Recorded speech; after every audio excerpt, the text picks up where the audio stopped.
Hör ni mig nu? Bra, nu släppte jag bara in er så då släpper jag in de andra alldeles strax. Super!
Hey everyone, and welcome to this session.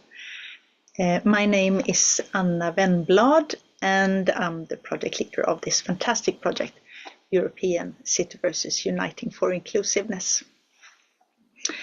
I work at Lindholmen Science Park, who's the technical coordinator in this project, and we are here today in our production studio. So I usually start with this image when we start these level up sessions. Let's see, ta-da. And a little bit of a pause. Is it? Got the thumbs up here from the, yeah, okay, yes. Our project name tells our story. So the story behind our project and also tell what we do is the European signifies where we operate, raising stakeholder awareness and around Europe. Citiverses is developing this new digital layer in urban life, connecting people, places, and services. And uniting is our how. It describes how we work using the methodology universal design, and then for inclusiveness is why we do it. We want to set a new accessibility standard across Europe. And then next slide, let's see, yes. And we have, of course, 4 objectives that we're striving for. And first of all, the first one is inclusive digital twin city design. Second one is AI enhanced technical development and service integration. Third one is strategic communication for project replication and outreach. And then the fourth one, develop a sustainable and scalable business model.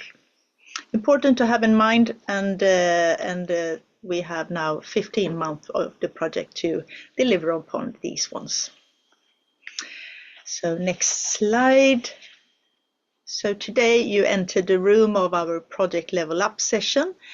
These sessions are training sessions which are designed for the consortium to strengthen skills, ensure compliance, social innovation, and spark also this collaboration we have across our project community. So most welcome to today's session. And today's session is called What If Your Data is Trapped in a Legal Gap? But before that, I just want to highlight that we have previous sessions all recorded and placed in our team place. That you can watch the recordings or catch up on topics that you might have forgotten in 2025. So there are different wide range of topics that we covered during 2025, which is then about the prototype. It's expanding knowledge of our Citiverse community, who's in it for what, the keys to human-centric approach with universal design, and the latest one we had in December was about the LDT toolbox. Do check in on these ones unless you've forgotten or want to refresh your memory. So today we have this session, What If Your Data is Trapped in the Legal Gap? Next session will be on February 17. A meeting invite will be shared with you shortly. And with that, let's deep dive into today's session. And Monica, I welcome Monica on stage here when the slide has come here. Monica, come in. Monica Ek, project leader. Thank you. Yes. Thank you so much. Next slide. Next slide. We have some patience for you. You are setting the scene today. Yes, thank you. And here you are. Here note that the little session will be recorded and questions. I will check questions. Yes. So hello, very welcome to today's project level up session. We have 2 guests from University of Gothenburg. They are master students in Master of Law, and they are going to present their master thesis here today for you. And the reason why we have them here is that they have connected their master thesis to our Citiverse project. So they have been taking inspiration from our project because they wanted to have a real world connection to the thesis that they have been writing. And they have chosen two a little different kind of angles to this their presentations. So we will start with Olle. So I welcome Olle.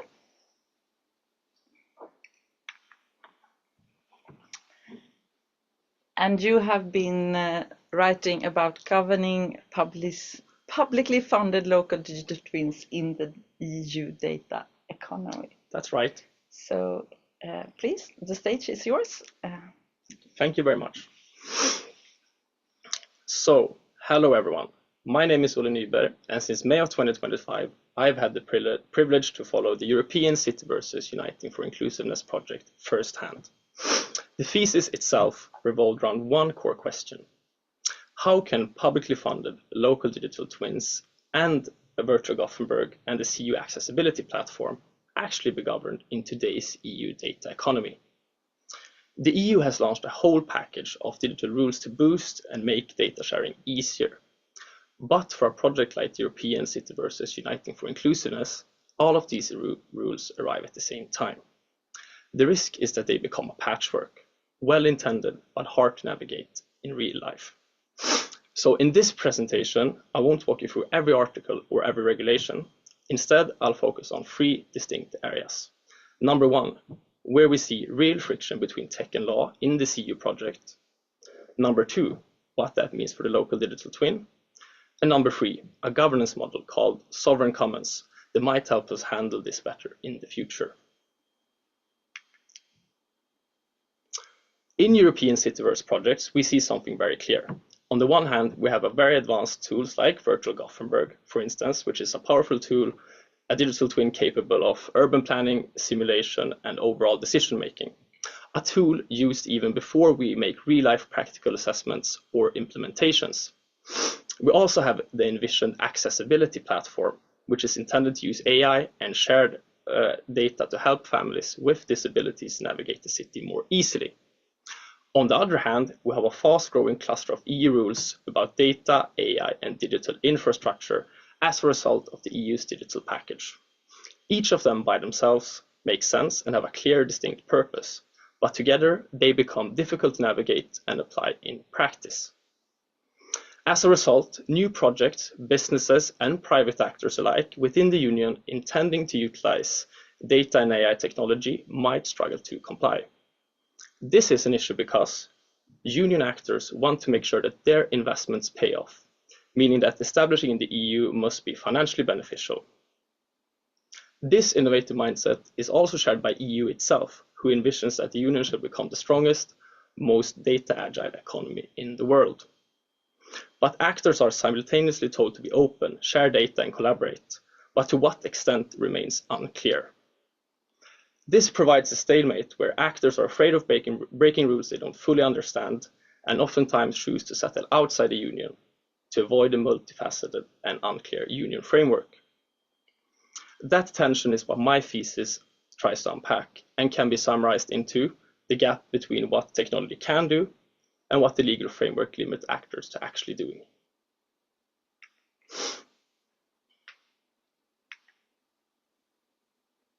We'll see if the next slide pops up here.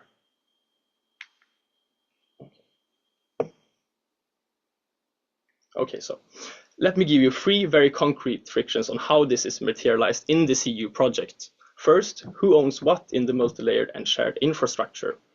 Access City within the CU project contains data and models from the city, from private companies, and from city sensors. Technically and legally, it is classified as one big database when organized accessibility platform.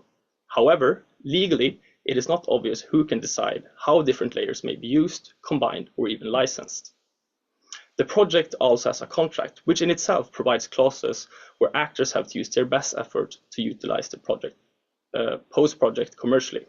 Simultaneously, the contract limits what can be reused post-project. For instance, the contract does not allow background information from Virtual Gothenburg to be used outside of the project.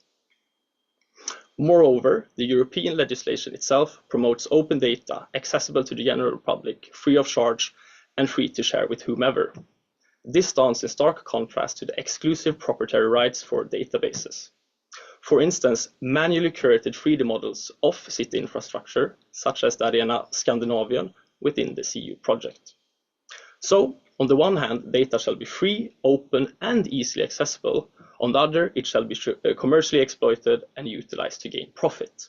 A complicated balancing assessment. Secondly, this leads to the question of how open is open really?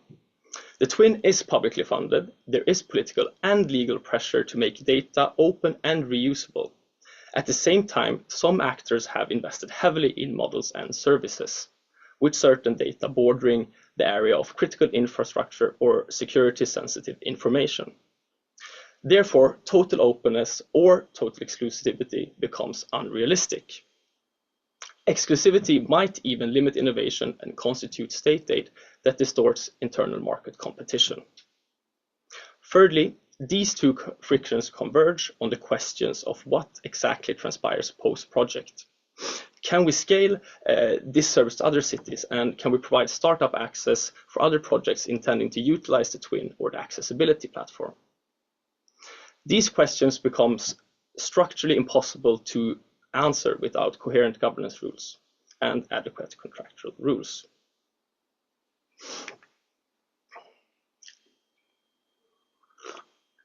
So, when looking into these problems, they quickly revealed that the current governance structure are stale and binary, offering two governance options: either the classic way of seeing or treating data as private property with exclusive rights. Someone owns the database, others pay or sign contracts to access it. That might sound optimal, but for a publicly funded local digital twin, it quickly collides with EU rules on public data, competition, and state aid. And it goes against the whole point of building a shared urban resource within the Union. The opposite way is to say, let's just make everything open data. A solution that sounds both very modern and democratic. However, it ignores security, commercial realities, and the fact that not all data should be open and accessible due to, for instance, security-sensitive information being leaked. So, we end up in a familiar trap. All private doesn't work, and all open doesn't work. We need something in between, a more nuanced way of thinking about how shared digital structure can be governed, including all actors at the same time. In my thesis, I borrow ideas from what is called commons governance, originally used to study things like shared forest or irrigation systems, and more recently, knowledge and digital resources. The core idea is simple. Some resources are not purely private and not purely for everyone, but they need shared rules for access, contribution, and responsibility. I adapt that thinking to the digital twin context and call it a sovereign commons model. In simple terms, it has three layers, and starting from the top, we have the sovereign layer. This is a narrow zone where the state and its authorities must stay in firm control over data containing security-sensitive information and certain critical information relating to security. Exclusivity is therefore permitted for these so-called sovereign interests.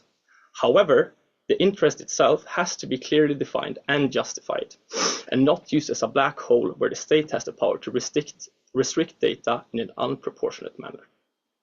Layer 2 is a shared commons layer built on a licensing structure or conditional access. It is at this layer where most of the interesting data in the twin lives. Here, access is allowed but governed by transparent rules. Who can use what and for which purpose? What do the licensors contribute back to the twin? And how do we resolve conflicts? For instance, if a company intends to use a data license from the database for commercial purposes, then they have to pay a licensing fee which is equivalent to the value of that service. However, if another company wants to use that same license, but their intended purpose serves a specific public interest task, such as accessibility, for instance, then they can be afforded more preferential terms, such as lower costs. The actor in charge of setting the licensing fees are the project owners themselves, in the form of an internal committee, with the power to resolve conflicts if and when they occur. This means that public actors, companies, and others are all part of the same community of users. However, they are provided with different terms based on their intended purpose of access. Layer 1, the bottom layer, is open access, where data can and should be fully open. For example, non-sensitive base layers and public documents, which can be published under standard open licenses. All in all, this is my proposed governance model, but can this governance structure actually fit within the current EU law? The answer is potentially, only if we design the rules and licenses carefully. But the more important point for the project is, if we start looking at databases as commons instead of a product governed under the conventional governance systems, we start asking better questions of who gets in, on what terms, and who stays responsible. On to the next slide. Let me now turn to what this means more broadly, first for the EU and then for the CU project and virtual Gothenburg. At the EU level, there is already a recognition that the digital rulebook has become fragmented, addressed explicitly through the Commission's proposal of a digital omnibus package. In the Commission's communication, a simpler and faster Europe was presented. The Commission stated that the Union's regulatory framework has to adapt to a more volatile world, a new drive to simplify, clarify, and improve the EU equi, as a key measure to support the EU's competitiveness. The proposal in the package was to align several digital laws and package them together under the Data Act. This measure intends to clean up overlaps and make data regulation more easily understandable and accessible. In that sense, the EU has already said, but in a more polite legal language, we know that the framework is messy and we want more coherence. From my perspective and from the thesis perspective, this diagnosis is only confirmed. When you build something as complex as a local digital twin, the combination of regulation creates uncertainty. But my findings also point to a limitation in the current omnibus thinking. The response is still mainly to consolidate rules and move them under the Data Act umbrella, rather than to rethink how shared digital infrastructure should be governed in practice. So, if the EU only adds more centralized and conventional regulation, there is a risk that cities and projects remain with the same practical questions, just better footnoted. Now, turning back to the Citiverse project and virtual Gothenburg, I would highlight two very concrete implications. Think about contractual structures when clarifying and when entering into new agreements. Identify key areas of ownership, reuse, and potential future research. Contemplate potential outcomes and make sure that you write them down. It might sound simple, but if everyone already did this, then a lot of law firms would have to change focus today. And if the project is public in nature, then you also have to consider the public interest of open access, which in itself can be a guarantee, but to what extent is what the project can and has the opportunity to settle contractually. When we talk about data sharing and collaboration, it is very tempting to think that we can solve it all by using contracts. And contracts are important. However, or they define ownership, reuse, liability, and what happens if something goes wrong. In other words, the formal legal risk is the same. But the real risk is very different depending on who you are. The same contract bites very differently on a startup than on someone like Google. On top of that, we should remember that we have trade secret laws. They provide an important legal baseline against misappropriation of confidential information. But they do not remove the underlying asymmetry in bargaining power of companies. So, if we look at contracts from a competition and power perspective, they're not neutral instruments. Therefore, it is crucial to govern the ecosystem, not just the contracts. Projects like the CU are a multi-actor ecosystem. If we rely solely on bilateral contracts, we risk missing out on the potential of each individual stakeholder. Because most projects start off with one specific purpose and end up in an entirely different outcome. Hence, the results and ownership questions cannot be foreseen in the original contract. Therefore, the ecosystem has to be transparent and adaptable, where actors themselves can voice their concerns, needs, and possibilities. Otherwise, the digital era risks becoming the EU's worst nightmare, ultimately losing out on benefits such as interoperability, data sharing, and data protection, values that everyone within the Union, including the EU themselves, value very highly. My ambition is that this work can feed both directions, upward into the EU discussion around omnibus and future data governance, but also downwards into the very practical decisions about how Gothenburg and the Citiverses can organize access, responsibility, and long-term use of the digital twin. So, a quick reflection from my side as a law student in a very technical project. 1. Law and technology do not naturally fit. Therefore, lawyers need to arrive early in the process, because if they arrive early, they can help design structures and make innovation safer and more scalable, hopefully avoiding complexity and uncertainty along the way. However, we must remind ourselves that law and tech optimize different things. Technology often optimizes for speed, disruption, and scalability. Law, on the other hand, is designed to optimize for stability, predictability, and fairness. When those logics meet in a project like the CU, there is friction. That friction in itself is not a bug. It's a signal that something important is at stake. The lesson is not that law should decide everything, because you cannot regulate a digital twin or an AI service you do not understand. So, it's not about giving law more power in the abstract, it's about closer collaboration, letting technical maturity and legal insight grow together, rather than against each other. Number 2, digital twins and AI services are not just tools, they are infrastructure. Once they exist, others will be built on top of them. That makes questions about access, responsibility, and long-term governance just as important as the latest feature or model. This is building the future, not just one singular entity. 3, projects like the CU are exactly where EU rules are tested. If it doesn't work here, it probably doesn't work in other cities either. That means that stakeholder experiences, including the legal headaches, are extremely valuable input for future policy research. From my side, this has been both humbling and inspiring. It has showed me how much potential there is in technology and how important it is to build governance and legal thinking into the architecture. To close, let me come back to the question I started with. How can publicly funded digital twins like Virtual Gothenburg and the CU accessibility platform actually be governed in today's EU data economy? Based on the thesis, my answer has 4 parts.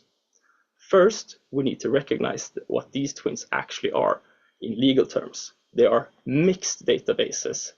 They sit at the intersection of the Data Act, the Database Directive, the Open Data Directive, and state aid rules. That mix. Second, governance has to be layered. In the model, I propose the sovereign commons. This means a sovereign layer at the top, where a narrowly defined set of security, sensitive, and critical assets stays under strong public control. Secondly, a conditional access layer, where most data and models are available under clear, rule-based access for different actors. And the base layer, an open layer, where suitable data is published as open data. Third, this is not only a legal design question, it is also an institutional one. To make these layers work in practice, we need a combination of well-designed contracts, the baseline protection of trade secret laws, and internal governance rules that reflect the multi-actor nature of the ecosystem. Fourth, and finally, law and technology have to stay in a continuous dialogue. If they are developed in separate silos, we either get brilliant tools with unclear rules, or very clear rules that do not fit the tools that we are actually building today. If we manage to bring these pieces together, publicly funded local digital twins like Virtual Gothenburg can be governed in a way that is open, legally robust, and still compatible with the realities of innovation in the EU's data economy. Thank you so much for listening, and again, thank you to everyone at Visual Arena and Lindholmen Science Park who made this possible. Thank you so much. Thank you, Olle. Well done. Thank you.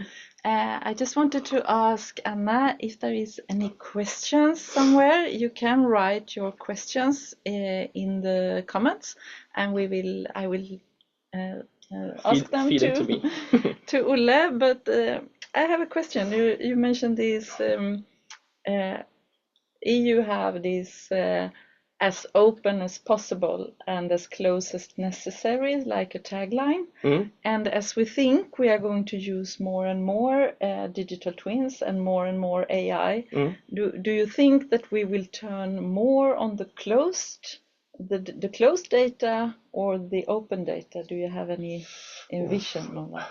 My insight suggests that the EU wants to turn to openness. And hopefully openness is achieved if they manage to go through with the omnibus proposal and they start thinking more like this. Unfortunately, what is about to end up happening is exclusivity. Some actors prefer to keep their data closed because that can seem more profitable. But if we have a better governance system to allow for openness, like the omnibus thinking, I think we're heading in the right direction if openness is the goal. Thank you so much. Any questions? No? So I will set you free and I will ask Frida to join us. Or great work, Olle, says Julia. Thank you very much, Julia. So please, Frida. Yes. Welcome. Thank you so much. Now we want to listen to your master's thesis, and Yes. you have a little different angle, so it will be very exciting to listen to your presentation. So welcome. Thank you very much. Hello everyone, my name is Frida Nilsson and I will present my master thesis on inclusive emergency preparedness using technology-based tools and focusing on the interaction between law, human rights and technology. Just wanted to change your slide. Oh, sorry. So you use this one so we can follow. Well, Sorry. thank you. Thanks. The presentation is based on my master thesis with inspiration from the project Citiverses Uniting for Inclusiveness, or RescYou, here in Gothenburg. The core idea is to explore whether digital tools can be used to increase safety and preparedness for people with disabilities, and whether the law actually allows this.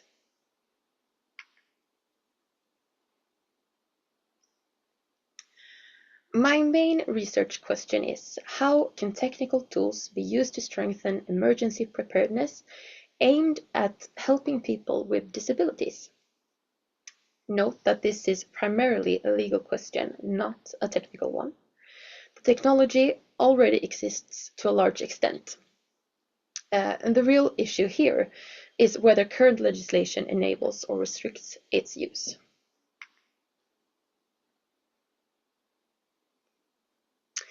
And as Olle already told you, we have had our internship at Visual Arena. We are both grateful for getting the chance to learn about the CU project and meet new people. I used CU as my starting point when writing my thesis. It was not only a source of inspiration, but the colleagues also helped me identify the needs of the target group and the need to increase emergency preparedness.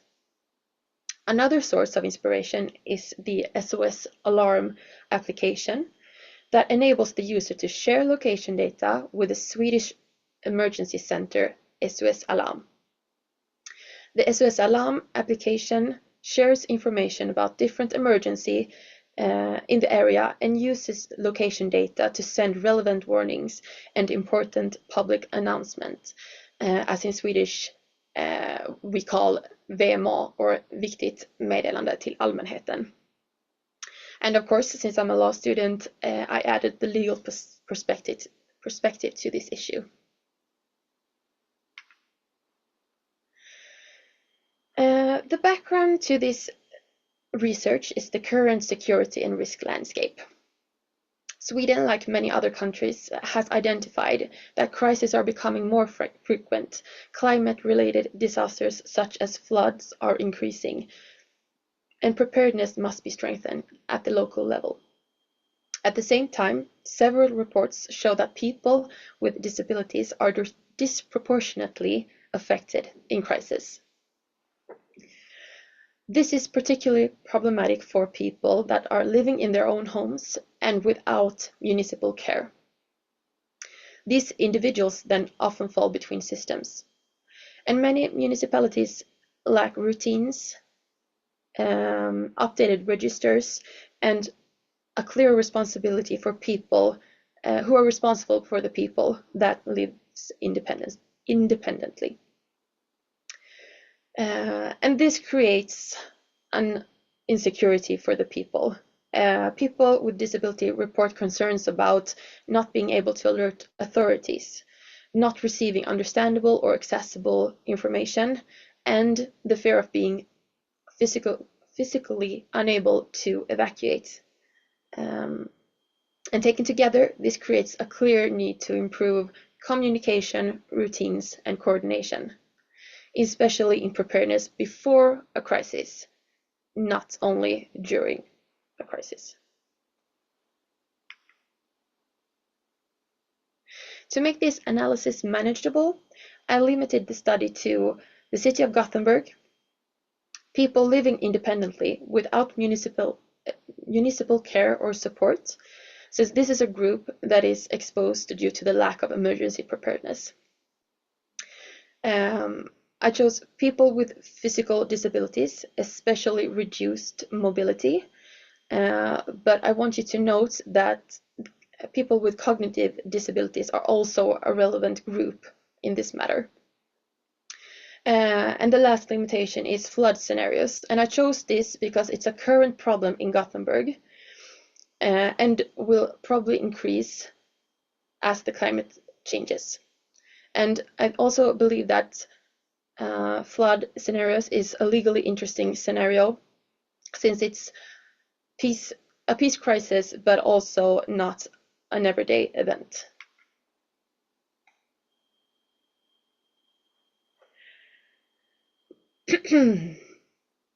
My thesis explores whether a similar concept that is used in the RescYou project could be applied to emergency preparedness.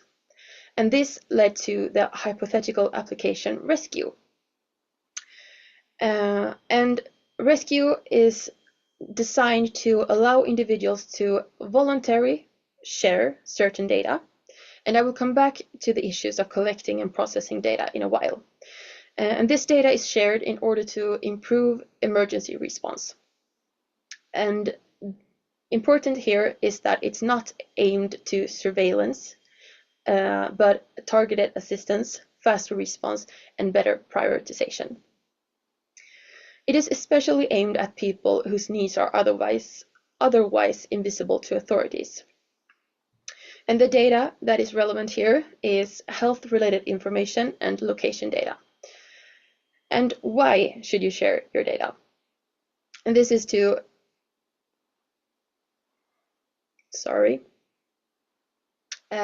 improve effectiveness, improve communication, and strengthen routines in emergency situations. And which situations? As I mentioned on the latest slide, the thesis is limited to only consider floods. However, I believe that RescYou could be relevant in other scenarios as well, and other scenarios could be fires, earthquakes, terror attacks, and wars.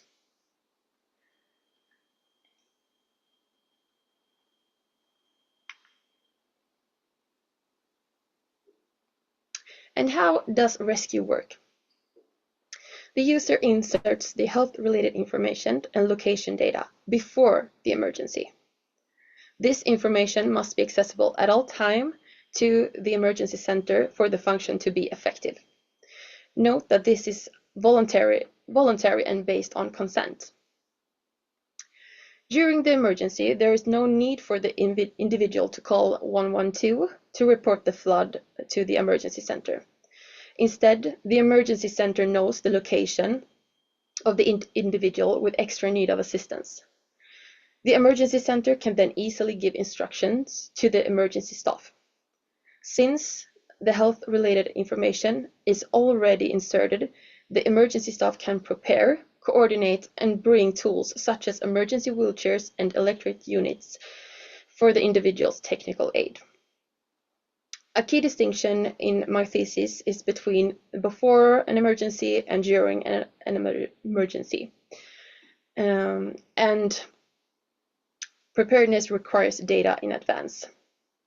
Emergency law often allows data processing only once the crisis has occurred. This temporal mismatch is one of the core legal challenges.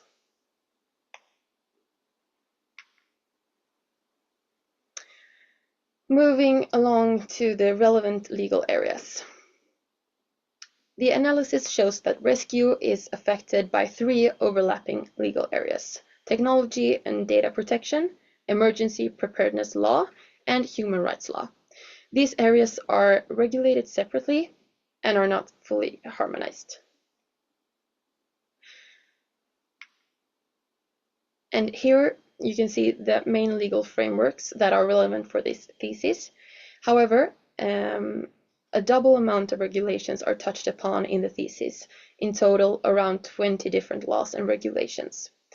It is also important to consider the effect of the hierarchy of legal sources and what outcome it will have on the thesis.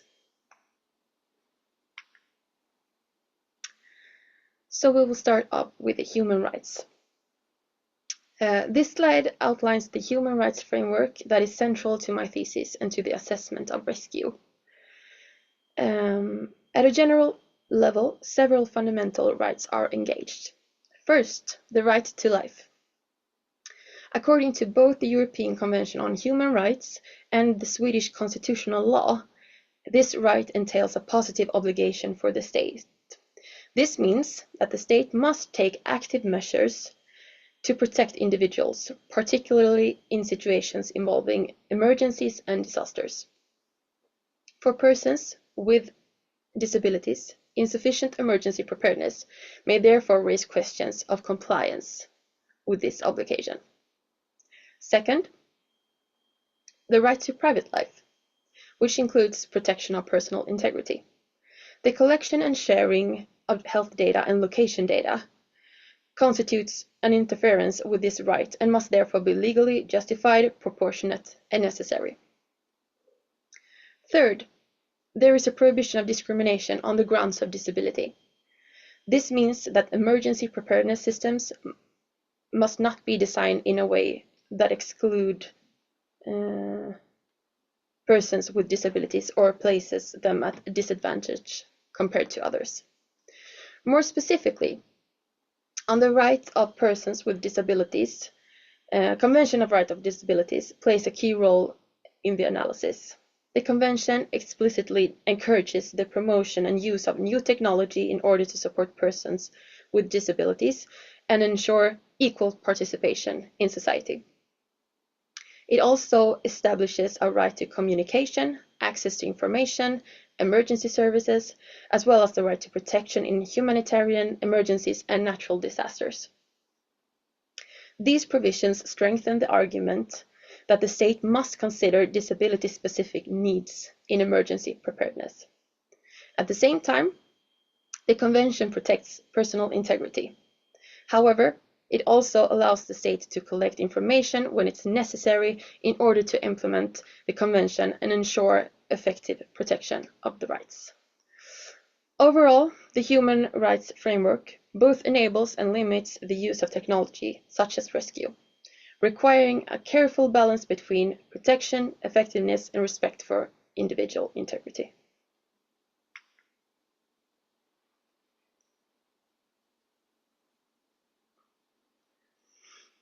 Moving to the problems. And this slide addresses the challenges related to data collection under the EU Data Act. According to the Data Act, public sector bodies may collect data only if there is an exceptional need. Such an exceptional need must be able and limited in time, for example, in the case of natural disasters. However, the regulation also makes clear that data may not be collected for circumstances that are planned, foreseeable, or frequent. This creates a significant problem in the context of emergency preparedness. Emergency preparedness, by definition, is about planning in advance.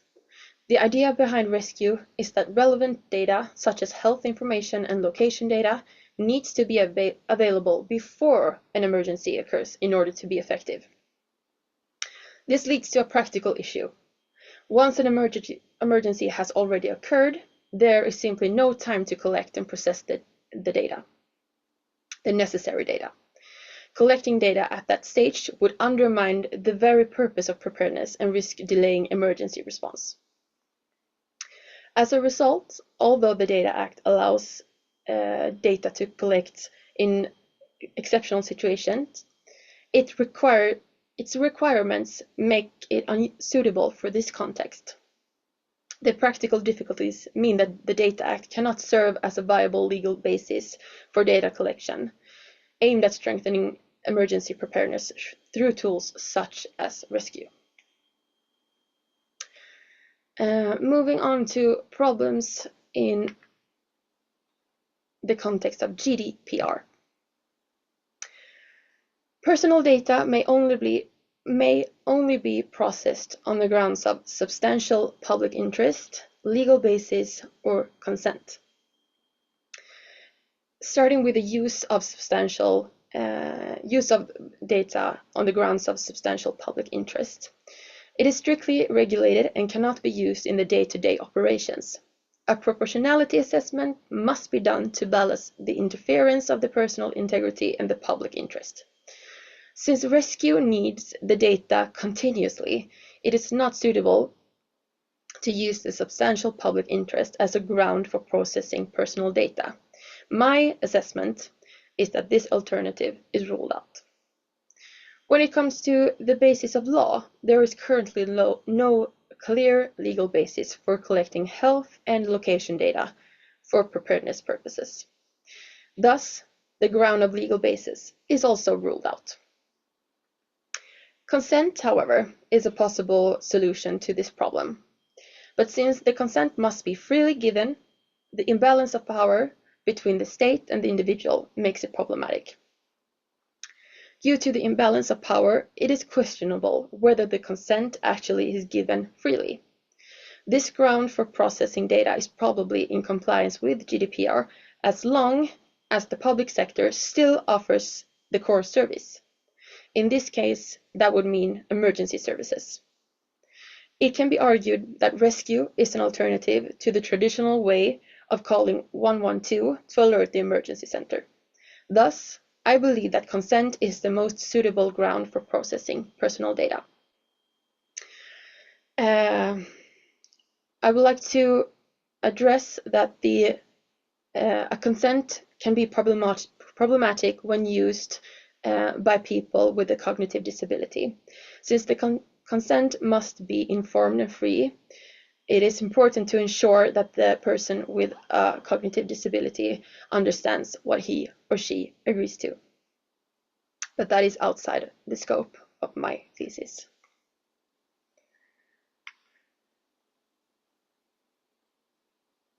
And then we will move on to the user perspective. A major unresolved issue is who should be allowed to use RescYou. If access is too broad, prioritization may become difficult. And if access is limited, questions arise about discrimination and the legal grounds. Allowing more users could cause RescYou to lose its original purpose, since it is aimed at helping people without the municipal service, for example, LSS. If there are specific terms to use RescYou, people with disabilities that does not fit those requirements may continue to be excluded from the society's emergency preparedness. And then there is people with temporary disabilities, which further complicates the picture. And this could be people with fracture that has been going through an operation and also that has been sick. And this shows that even defining the target group is legally complex and can exclude other people in need.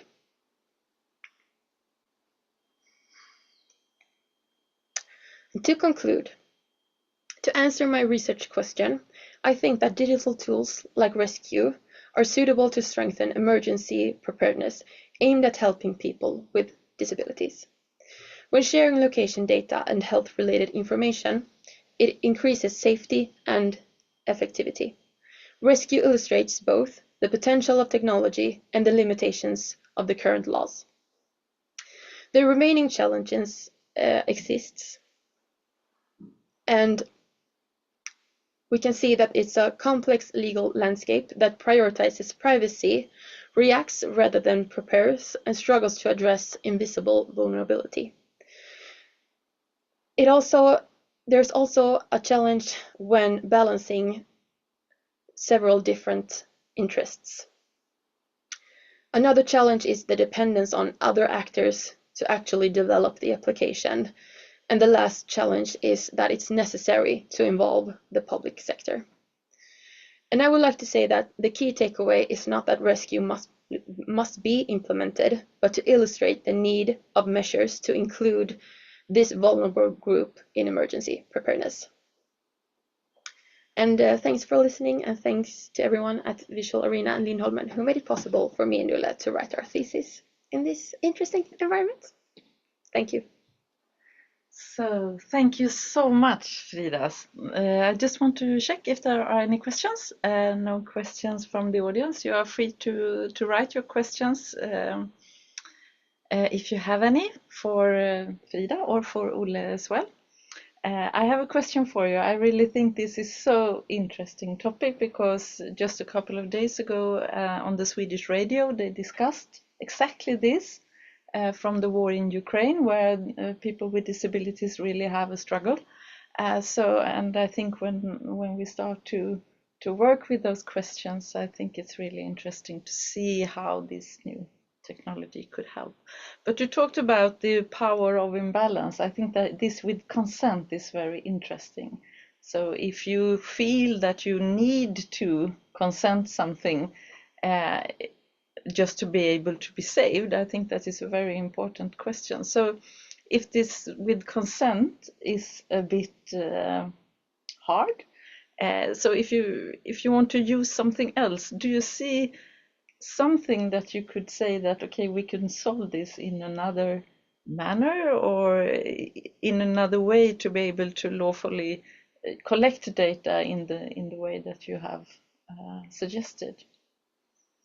I think that there would be a need to widen the legislation so that it would be possible to collect data in advance of a disaster or emergency, so that in that way we could collect it and then use it when it's needed.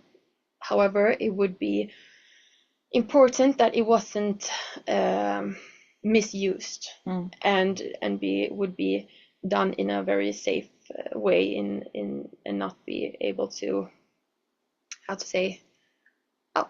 be misused. Be misused, yes. Yeah. Yes, that's very important, but it's also, as you said, important to be able to practice and train different kind of scenarios.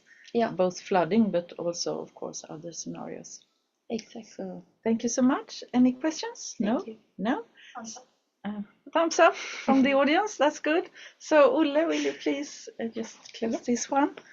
So if we can fit in the image, all of us, I just wanted to thank you so much. I think we always, in all our projects, should have those law glasses on, because it opens up so many questions that myself working with digital twins, I have a lot of interesting ideas and questions by listening to you, because you are such a great students, and I really wish you all the best. And we are going to celebrate a little bit outside after this, but I wanted just to give you a small sign of our appreciation, because we have so many interesting discussions during your work. So I'm very happy. I agree. And I'm so glad that you have joined us here in the CU project. So do we have any last questions for No. Up and excellent. Thumbs up and excellent and so on. So thank you so much, and thank you, our audience, and see you at the next Project Level Up and at the 17th of February. Yeah. Okay. Thank you. Thank you, everyone. Thank you.